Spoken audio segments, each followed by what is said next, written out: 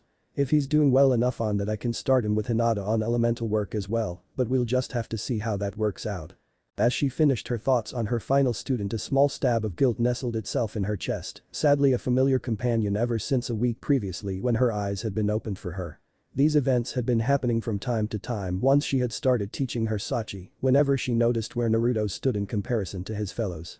Naruto may have been good for a civilian or clanless shinobi, but he was clearly behind most of the other clan heirs his age, and she knew the only one not to blame was the boy himself. Whenever these common buds of guilt would blossom within her, every part of her wanted nothing more than to curl up and cry for all the harm she had done her Sachi. All that kept her from following this instinct was that sad truth that it would only be self-serving on her part. A way to try and push away her guilt, which was something she was determined to avoid. Selfishness had long since had its day in her life, and it was long past time she left it behind. As she forced her concentration back to reality, a small rustling drew her eyes up as her team rushed from the bordering forest, spying her a moment later.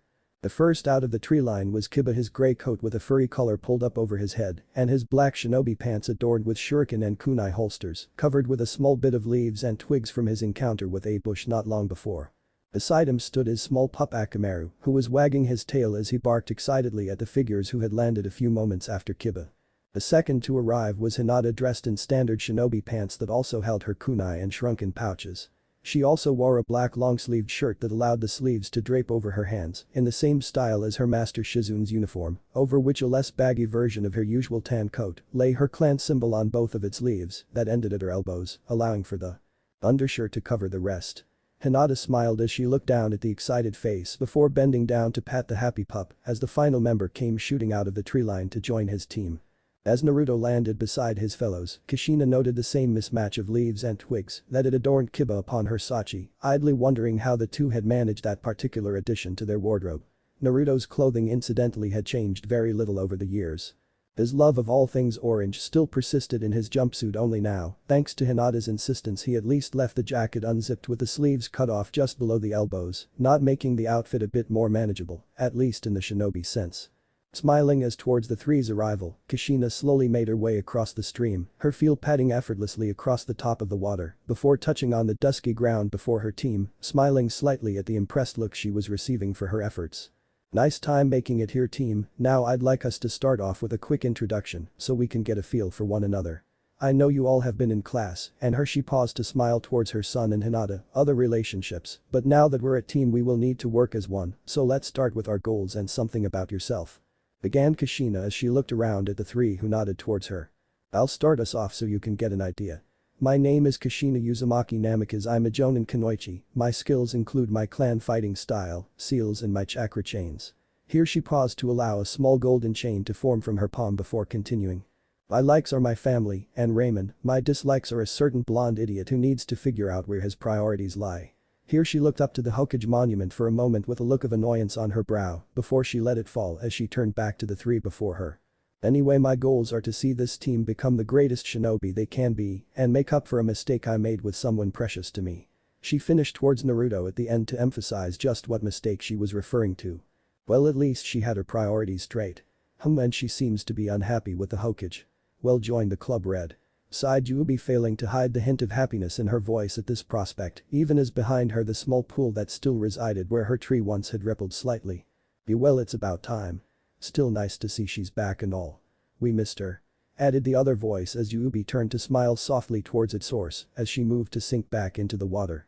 "Just keep trying for the tough guy act, seedling. You'll get to see her sometime. Now let's get back to work. Naruto's got his own to deal with for now," whispered Yubi as the water swallowed her, leaving the mindscape empty once more as outside of it Kushina turned towards Hinata. "Okay, so how about ladies first?" "Right, I'm Hinata Hyuga. I like my family and my boyfriend Naruto here." She still found a blush touch her cheeks as Kushina gave her a wide grin before she continued. And spending time with my friends. My dislikes are some of my clan customs that I want to change and the competitiveness of some of my family. My goal is to be a splendid kunoichi like my cousin and help those I care about reach their goals. I also hope to have a family someday." She finished her last words coming out in a bit of a whisper as she shot a quick glance to Naruto, causing Kushina to let out a small giggle within her mind. "Okay," said Kushina with a final mental giggle as the girl's ending before she turned to her next student. "How about you next, Kiba?" "Hi, my name is Kiba Inuzuka and this here is Akamaru." called the boy enthusiastically as his partner let out a bark of greeting. I like spending time with my friends and working with my best friend on our clan style.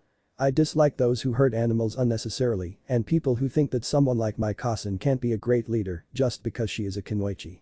My goal is to become the greatest tag team pair with Akamaru here and maybe find someone that my cousin and Nissan will approve of. He finished with a smile as he scratched the puppy behind the ears.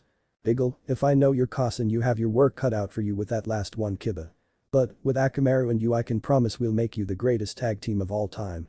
Smiled Aritite as Kiba gave his own fanged grin at her words. And last we have Naruto, go ahead Sachi. She said gesturing towards him. Okay Dadabayo. My name is Naruto Uzumaki. I like spending time with friends and training to become the best shinobi I can be. I also want to make a certain someone proud of me and keep a promise to that person. He said with a smile that nonetheless had the others wondering just who he was referring to with his statements.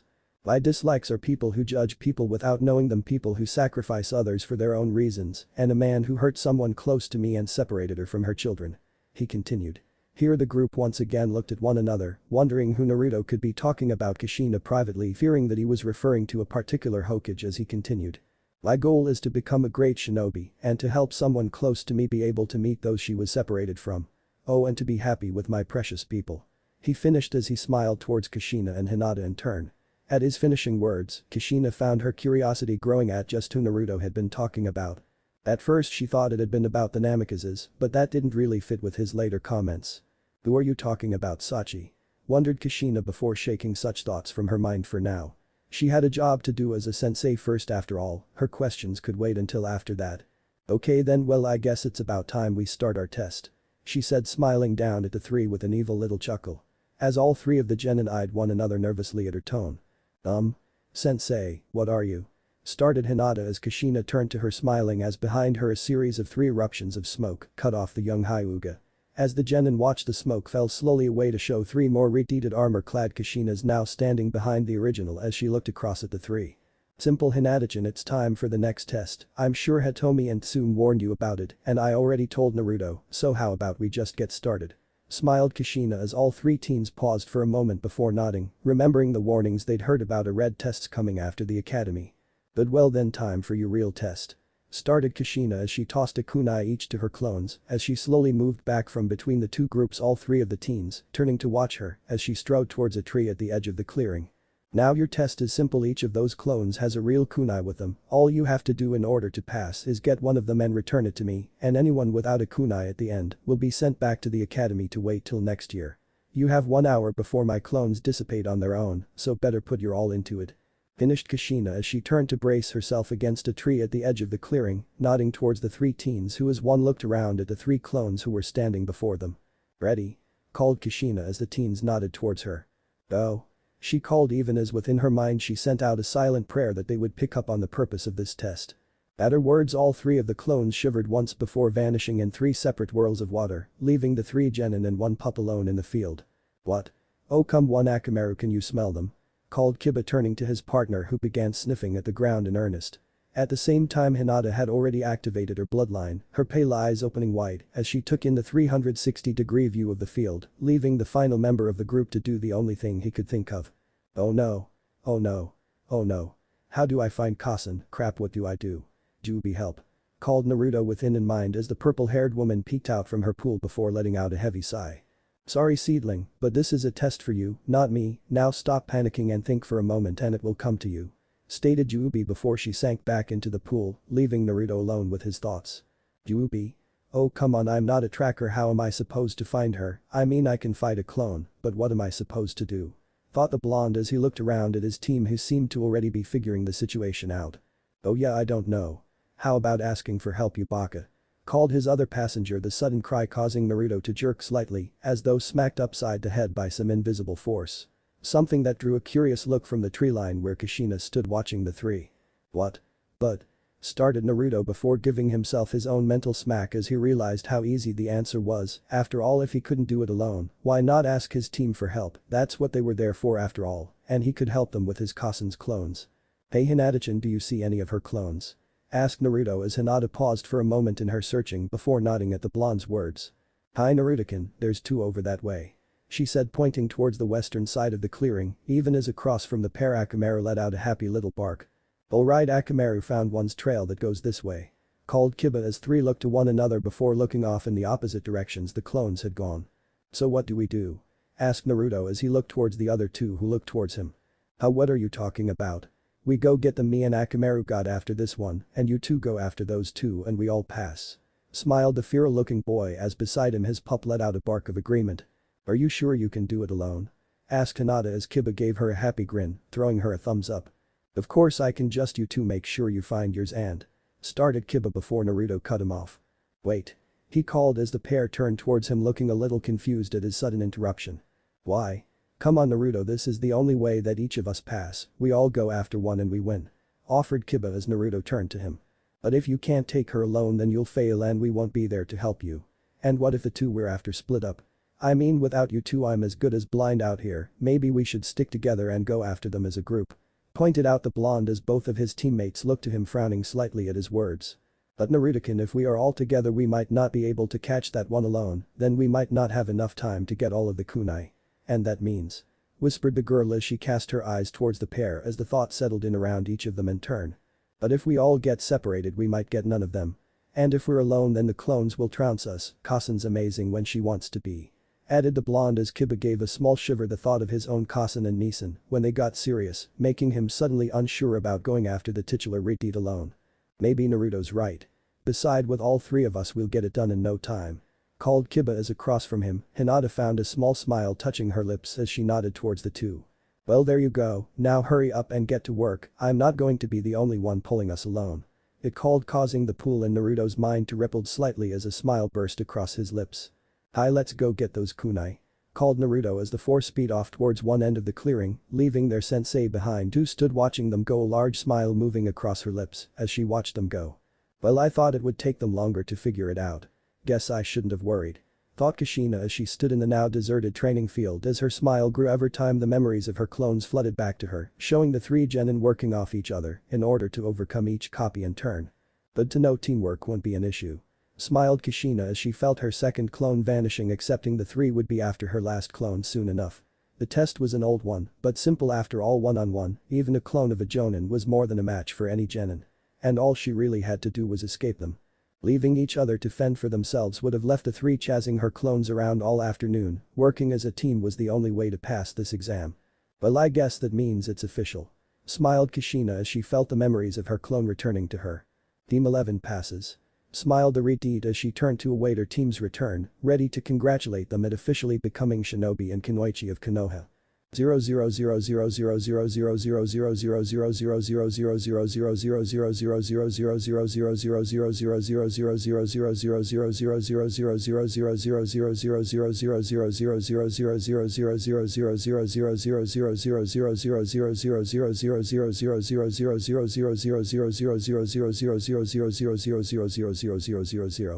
2 months, 2 long months of hard work and some of the more interesting missions that Konoha had to offer had proven beyond the shadow of a doubt that Kushina's test had been correct in passing Team 11. Speaking of the team, at that very moment the quartet and one pup were just entering into the mission hall of the Hokage Tower with a purring Tora nestled in the arms of Hinata, the pearl-white cat, looking nothing like the feral beast that so many insisted that it was for them. On either side of Hinata her two male teammates chatted happily as behind them, Kushina walked glancing around at the other senseis they passed, a prideful smirk upon her lips as she saw more than one pausing at the sight of the team's catch. The trio had been advancing in their training so much that Kushina was almost positive that she had a group of proteges working under her. Hinata was moving into some of the more advanced areas of medical justice, as well advancing in the use of poisons, thanks to his meetings with Shizune, something the newly minted master medical Kunoichi took a great deal of pride in. On top of that, she had started her elemental training with Kushina, recently finding that like her Kasen, she held a strong water affiliation. Using this as just one more reason to follow through with her plan, Kushina had insisted on bringing Hitomi to their training to help instruct her daughter, the memory of the smile on the woman's face as she had been asked to help her daughter still visible within her mind's eye. Alongside Hinata, Kiba had also been advancing steadily in his training, although at this time they still had not found a weapon to fit the Inyazuka fighting style the boy favored. Kushina was able to find that the boy possessed a particularly rare element for their village, a wind element. The boy was at first distressed at this premise, as neither his cousin nor Nissen had the element, meaning he didn't know how to make it work with the Inyazuka style. Kushina, however, was not about to let the boy down and dedicated herself to finding a way to incorporate the element into his style of fighting. So far they had found that by applying wind to his tunneling fang, he had already increased both its speed and destructive force twofold, something the boy wasted no time in showing off to his family before getting smacked down when he tried to show off a bit too much, though the smiles on his family's faces enough to tell anyone just how proud they were of his advancements. The last member of the Team Naruto, however, had become Kushina's primary focus as she poured herself into getting his skills back to where they should have been alongside his teammates. He had succeeded in moving into the next few stage of his taijutsu style, along with his cousin, making him able to keep up with Kiba when they were limited to only taijutsu, though Hinata was still able to put both in their place when it came to that area. Along with this he had worked hard to refine his basics down to the point where he was able to use most of the moves without hand signs, his control slowly getting better and better, till when the team began work on tree climbing, the boy found himself able to keep up with his team, something Kushina took great pride in, as the three ran up and down the sea of trees before them. His jutsu arsenal, however, had not begun to move forwards as of yet, though Kushina planned for them to begin at least discovering his element before too long. Soon enough the four figures stepped up to the mission desk that Iruka and Minato sat behind, a small wall of scrolls laid out before them. Team 11 reporting on a successful mission completion. Stated Kushina looking at the two men behind the desk, her eyes lingered momentarily on her husband's face before looking back to Iruka, who nodded as he watched Hinata moving over to hand a sleeping cat into the waiting arms of a larger woman who wore her wealth on every inch of her body. Meanwhile Minato's own gaze had been focused upon Kushina, as with a heavy heart he took the scroll from Iruka reading over the words as he continued to spare glances towards the woman he loved. Over the last month he had done everything in his power to patch things up with Kushina, apologizing for his words and even making an effort to be at home more to help her in any way he could. Even this, however, was not enough to wipe away all of the tension between them. The sticking point had continued to be with Naruto and his actions towards the boy. Despite having apologized for his words towards the boy, Minato had remained firm on both the punishment as well as denying Kushina reason for his actions, leaving a doubting presence that Kushina could not move past. So at the moment, neither were sure what to do with one another. It wasn't a matter of love for them, despite their anger with one another it was their feeling, more than anything that spurred their conflict. No, it was that the trust was broken between them, as much as she wanted to believe him Kushina couldn't blindly believe in Minato anymore. And worse Minato knew that, but he couldn't bring himself to admit his actions. He couldn't bring himself to believe what he had done was wrong. To do so would be to admit that everything he had believed and sacrificed for would have been for nothing. So the two remained at arm's length with one another, neither sure just what the future held for them. Shaking himself from these thoughts, Minato looked back to the most recent assignment as he suppressed a small pang of sadness as he looked away from his beautiful wife. Trying not to think about how she no longer graced him with her true smile like she had once done only months prior. Now it was gone. And he privately feared that it could indeed be forever. Minato was not blind to his pain, and in a way that was worse, he knew what he had done. He knew how to fix it. But he had chosen his path, and no matter the cost he would walk it. Well done Team 11. Spoke the blonde looking down over the mission report. It's still early yet and we have plenty of D-rank missions left if you would care to take another. He continued taking refuge behind his clipboard so he would not have to face that fake smile still etched onto his wife's face. With respect to Kage-sama, I believe my team is ready for a low-class C-rank mission. I would like to put in a request for one. Replied Kushina, cutting her husband off before he could begin listing off the chores that passed for D-rank missions. This declaration caught the Hokage slightly off guard. C-rank already, but none of the other teams are near that level yet, not even the girls' team. Kakashi said they still needed work. Does that mean Kushina's team is advancing that fast? No, it's probably just something to do with Naruto, probably just trying to give the boy something over his sisters.